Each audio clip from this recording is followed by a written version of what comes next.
Welcome everyone. This is the Masterclass. My name is Patricknazareth.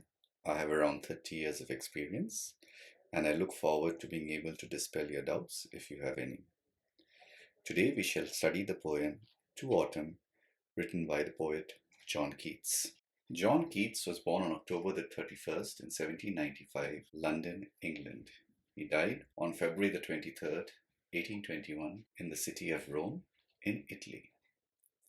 He was also a great romantic poet, a contemporary of Percy Bysshe Shelley and Lord Byron. John Keats tragically died of tuberculosis at the tender young age of 25.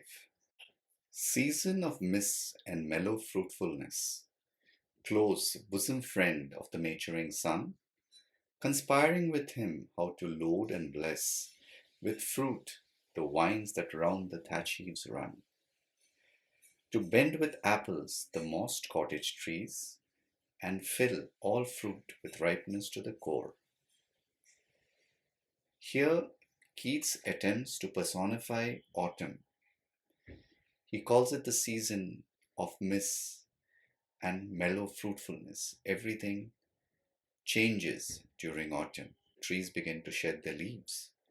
Fruits begin to ripen. He tries to show the sun and autumn as close friends. And what do they do together as friends? They try and make the fruit bigger, better.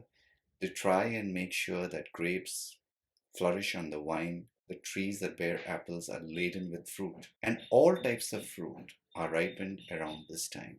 Continuing on, to swell the gourd and plump the hazel shells with a sweet kernel. To set budding more and still more, later flowers for the bees, until they think warm days will never cease, for summer has o'er-brimmed their clammy cells. We are continuing on and we see what happens in autumn. The gourd, a type of vegetable, gets bigger and bigger. Hazelnut shells begin to ripen around this time. Flowers began to start budding. What do the bees do with these flowers? They will use them to make honey. As it is during summertime, they have already been stocking up with this fresh bounty that they are going to get. Their cells, their beehives are going to overflow with honey. Who hath not seen thee oft amid thy store? Sometimes whoever seeks abroad may find thee sitting careless on a granary floor, thy hair soft lifted by the winnowing wind. Here, continuing with the personification of autumn, we know that grain is harvested around this time. So where can you be found? You can be found with the filling granaries. When the crop is gathered and winnowed, you are there during the winnowing. You are there while the granary is being filled with wheat. And the very wind which winnows the seed ruffles your hair. Or on a half-reaped furrow, sound asleep, drowsed with the fume of poppies, while thy hook spares the next swath and all its twined flowers.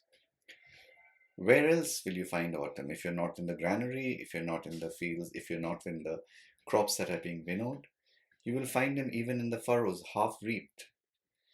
Basically, while cutting a field, sometimes you have to leave some for the next day, right? So it's called half reaped. And what else do you find in the field? Poppies. Poppies come out around this time. And the fume, the smell of the poppies is intoxicating. There is a farm implement called the scythe, which is used to cut the crop. And that scythe is shaped like a hook. It's like this. Purposely, sometimes while cutting the crop, the farmer spares the flowers because they're so beautiful and, of course, they're so fragrant.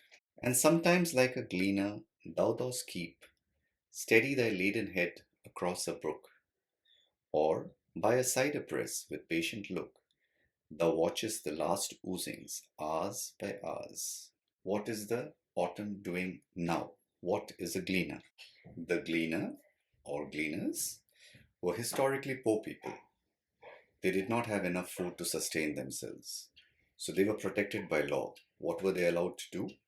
While the crop was being harvested, they were allowed to walk behind the harvesters and pick up whatever was left by them.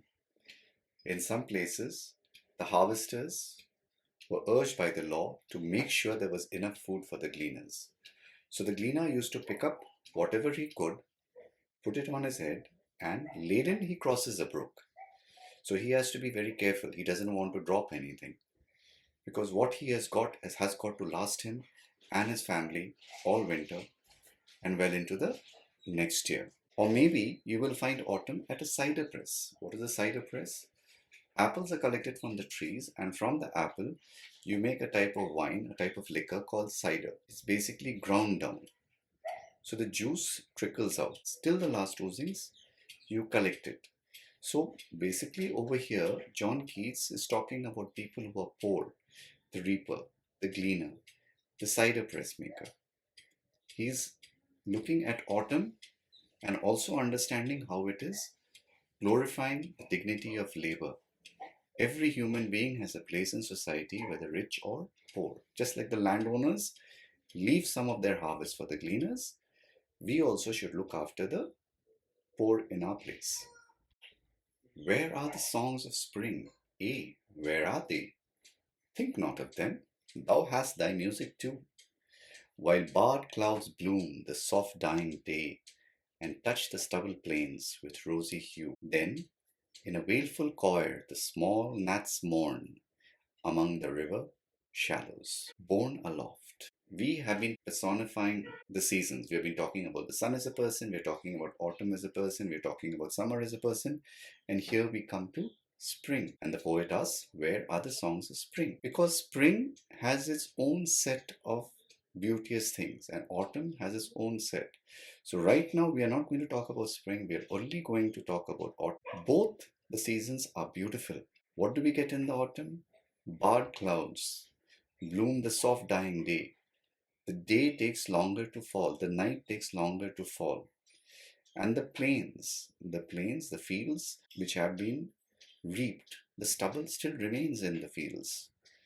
And those stubbles gleam in the light of the dying sun, reddish, a rosy hue. And once the sun dies, what happens? Small gnats, they are like mosquitoes, they come up. And just like mosquitoes make sounds, gnats also make a sort of a sound. And these gnats are mainly found around the river shallows, borne aloft or sinking as the light wind lives or dies. And full-grown lambs loud bleat from hilly bourne.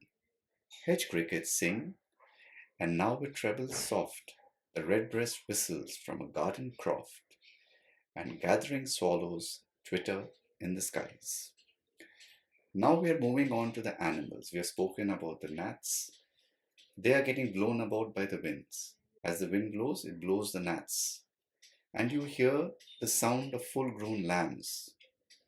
They have been born, now they are running about, they are bleating. Lambs are kept usually normally high up in the hills. So you can hear the echoes of their sound from the hills. Crickets are singing in the hedge. A cricket is a type of a grasshopper. And then you hear the robin. A robin is a type of bird. It's called robin redbreast. You can hear him whistling from somewhere in the garden. Whistling, in other words, singing. And gathering swallows twitter in the skies. Swallows are birds that are right now coming into roost because it is night time. And soon they are going to be flying away because they go south for the winter to warmer areas. What are the themes we find in autumn then? Man and nature, the interaction of both, and how time passes along with the seasons. And specifically, we're looking at the beauty of autumn and the transformation it brings. See, this is winter. And during winter, you have an abundance of fruit, you have an abundance of vegetables. But when did these fruits start getting ripe? During autumn season.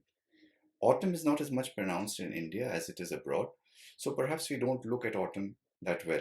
We call autumn Patchar in Hindi. The end of life. Everything has a cycle. So we start off with spring, we go to the summer, we have the rains, we come to autumn, finally to winter. So it's following the life cycle of the seasons, just like man has his own life cycle, from birth till childhood, to adulthood, to old age, to finally death. That's the poem then, there for you. I hope I have been able to dispel your doubts if you have any. Please remember to like, subscribe and share. Remember, there are other people out there who might need our help. Thank you for watching.